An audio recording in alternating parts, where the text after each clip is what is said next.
오늘은 한국어의 조사 세 번째 수업으로 소유격 조사 또는 관형격 조사라고 불리는 의에 관하여 공부하겠습니다. 관형어란 명사, 대명사, 수사 등을 나타내는 낱말들 앞에서 그 낱말들의 뜻을 꾸며주는 문장 성분을 말합니다. 의는 주로 명사, 대명사, 수사 사이에 와서 그 뒤에 오는 낱말과 하나로 묶어주거나 수식하는 관계로 연결해 줍니다. 의의 다양한 용법들을 살펴보겠습니다. 첫 번째로 소유관계 표시입니다. 가장 일반적인 용법으로 문장에서 뒤에 오는 명사가 앞에 온 명사의 속함을 나타냅니다. 예를 들면 나의 집, 나의 책, 철수의 자전거, 너의 가방, 미란의 구두 등입니다. 두 번째로는 관련성 또는 수식관계를 표시합니다. 앞 낱말과 뒷 낱말이 밀접한 관련이 있거나 앞 명사가 뒤에 오는 명사를 수식하는 관계를 만듭니다.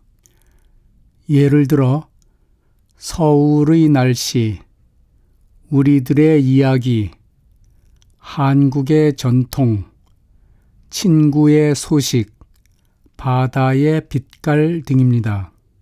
세 번째로는 주체 표시 기능입니다. 뒤에 오는 낱말을 이행하는 행동의 주체가 앞에 온 명사임을 나타냅니다.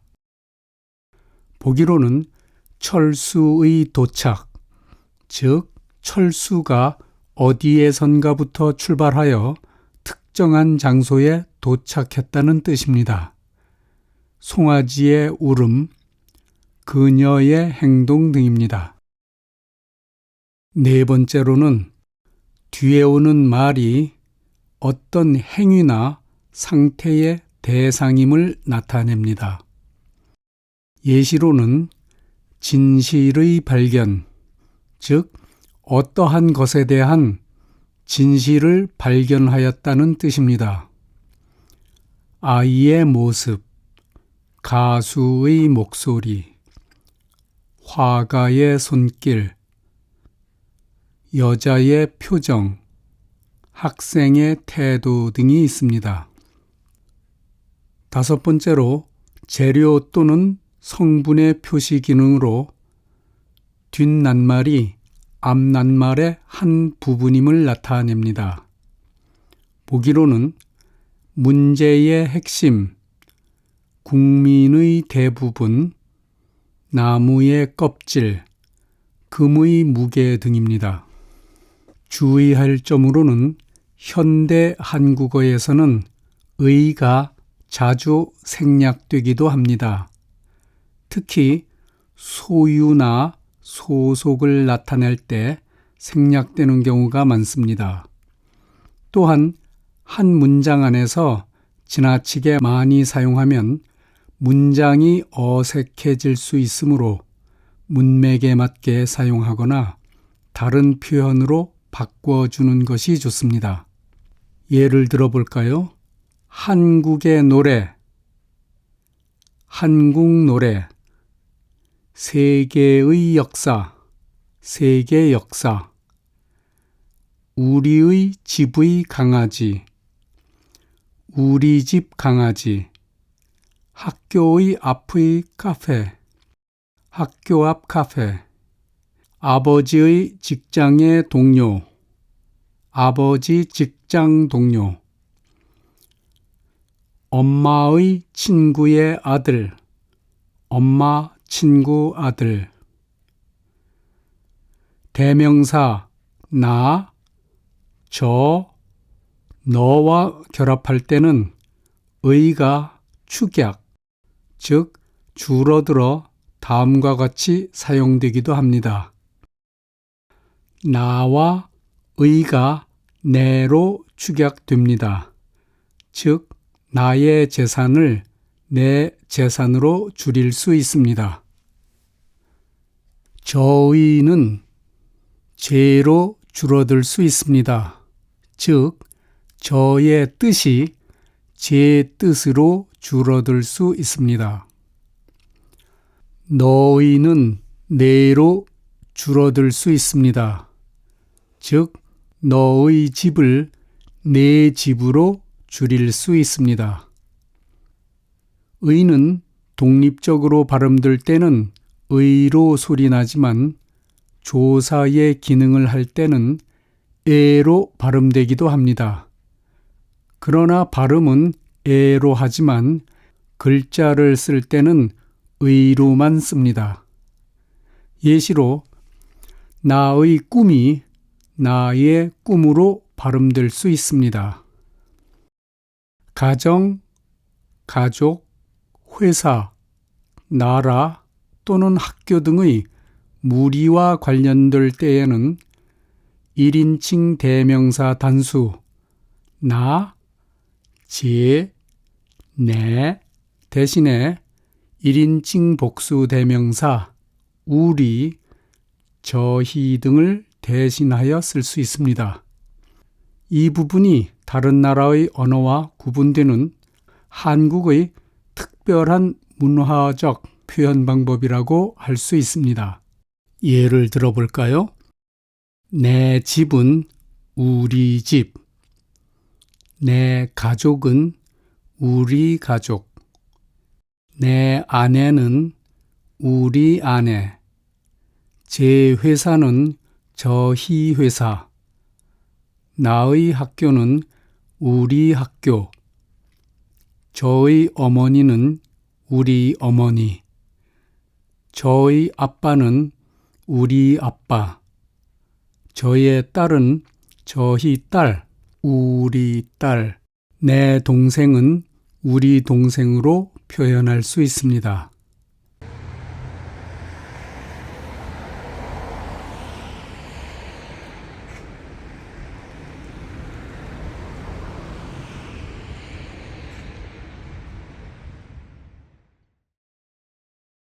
관형격 조사 의가 소유격으로 쓰인 문장들의 예를 들어보겠습니다.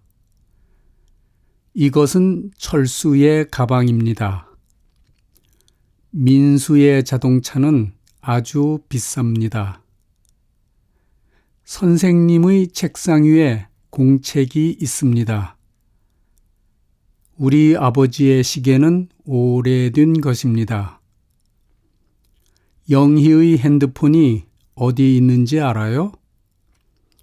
그 회사의 대표가 회의에 참석했습니다. 한국의 수도는 서울입니다. 고양이의 눈빛이 정말 매력적이에요. 학생의 이름표가 바닥에 떨어져 있었어요. 친구의 생일 파티에 초대받았어요. 관형어 의가 수식어격, 즉 관련성을 나타내는 문장들을 알아보겠습니다. 이들 문장들은 한국어 문장들에 익숙하지 않은 분들에게는 정확한 의미의 이해가 어려울 수 있습니다. 여기에 나온 문장들의 설명은 상당히 고급 과정에서 설명하는 내용들입니다. 이해가 가지 않더라도 머리 아파하지 마시고 그냥 편하게 듣고 지나가셔도 됩니다. 봄의 향기가 가득하다. 이것은 봄이라는 계절과 향기라는 감각이 서로 관련이 있다는 뜻입니다. 즉, 봄이 향기를 만들어내는 근원적인 관계라는 것을 표현한 것입니다. 사랑의 상처는 쉽게 아물지 않는다. 사랑이라는 감정이 상처라는 결과를 가져왔습니다.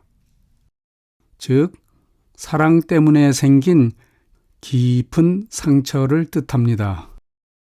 인생의 목표를 세워야 한다. 인생이라는 주제와 그 주제의 한 부분인 목표와의 관계를 말하고 있습니다. 우리 사람들의 삶은 각자가 목표를 가지고 있어야 의미를 더할 수 있는 것이지요. 자연의 소리를 들으며 걷고 싶다. 자연이 만들어내는 소리, 즉 자연이라는 원천으로부터 소리라는 현상이 만들어졌다는 뜻입니다. 과학의 발전은 인간의 삶을 바꿨다. 여기에서는 과학이라는 분야에서 발전이라는 변화가 일어났다는 것을 표현하였습니다.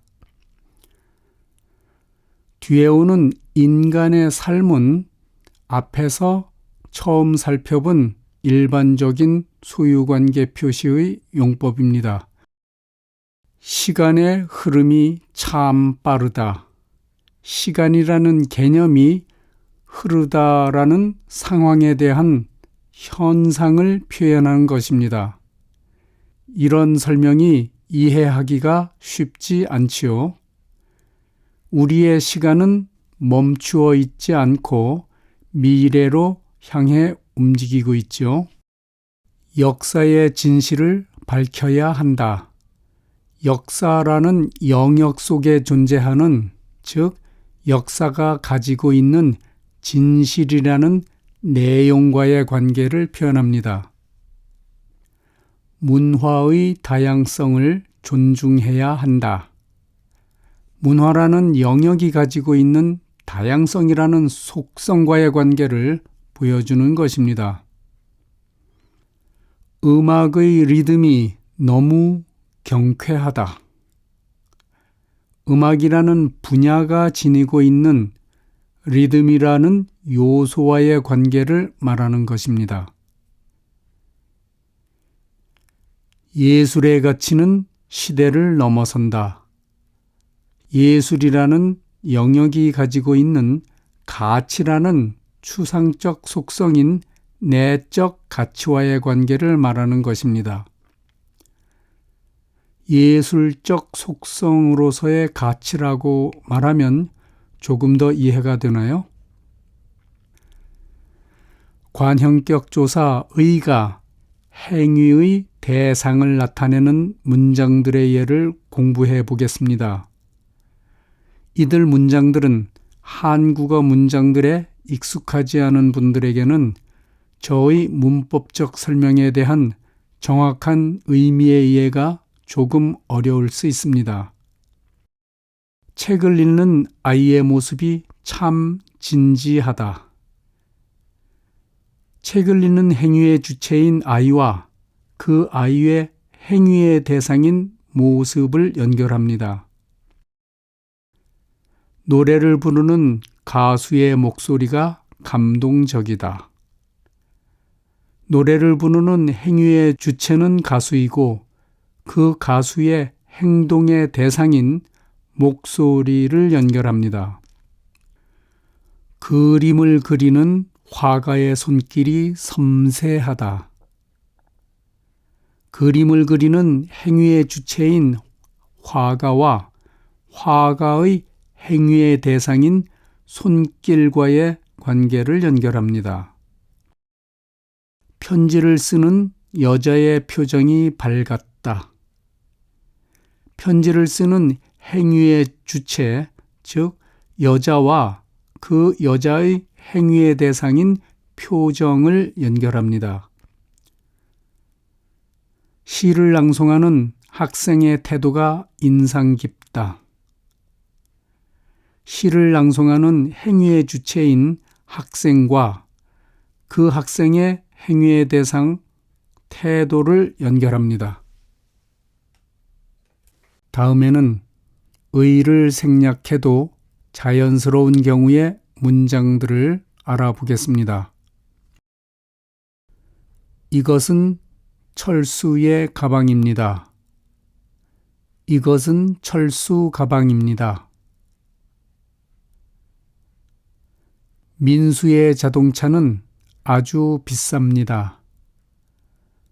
민수 자동차는 아주 비쌉니다. 선생님의 책상 위에 공책이 있습니다. 선생님 책상 위에 공책이 있습니다. 우리 아버지의 시계는 오래된 것입니다. 우리 아버지 시계는 오래된 것입니다. 영희의 핸드폰이 어디 있는지 알아요? 영희 핸드폰이 어디 있는지 알아요? 그 회사의 대표가 회의에 참석했습니다. 그 회사 대표가 회의에 참석했습니다. 고양이의 눈빛이 정말 매력적이에요. 고양이 눈빛이 정말 매력적이에요. 학생의 이름표가 바닥에 떨어져 있었어요. 학생 이름표가 바닥에 떨어져 있었어요. 친구의 생일 파티에 초대받았어요. 친구 생일 파티에 초대받았어요. 나라 이름, 지역 이름, 개념어 등 추상적 관계에서는 의의를 유지해야 문장의 의미가 정확해집니다. 한국의 수도는 서울입니다. 이것을 그냥 한국 수도는 서울입니다 라고 하면 문어체와 표준어법상 부자연스럽습니다. 인생의 의미를 찾는 것은 쉽지 않습니다. 이것을 인생 의미를 찾는 것은 쉽지 않습니다 라고 하면 문어적으로 어색하고 철학적 깊이가 줄어듭니다. 다음 수업에서는 접속조사 또는 동반격 기능을 하는 조사 와와 그리고 과에 관해서 공부하겠습니다. 오늘도 공부하시느라 수고하셨습니다.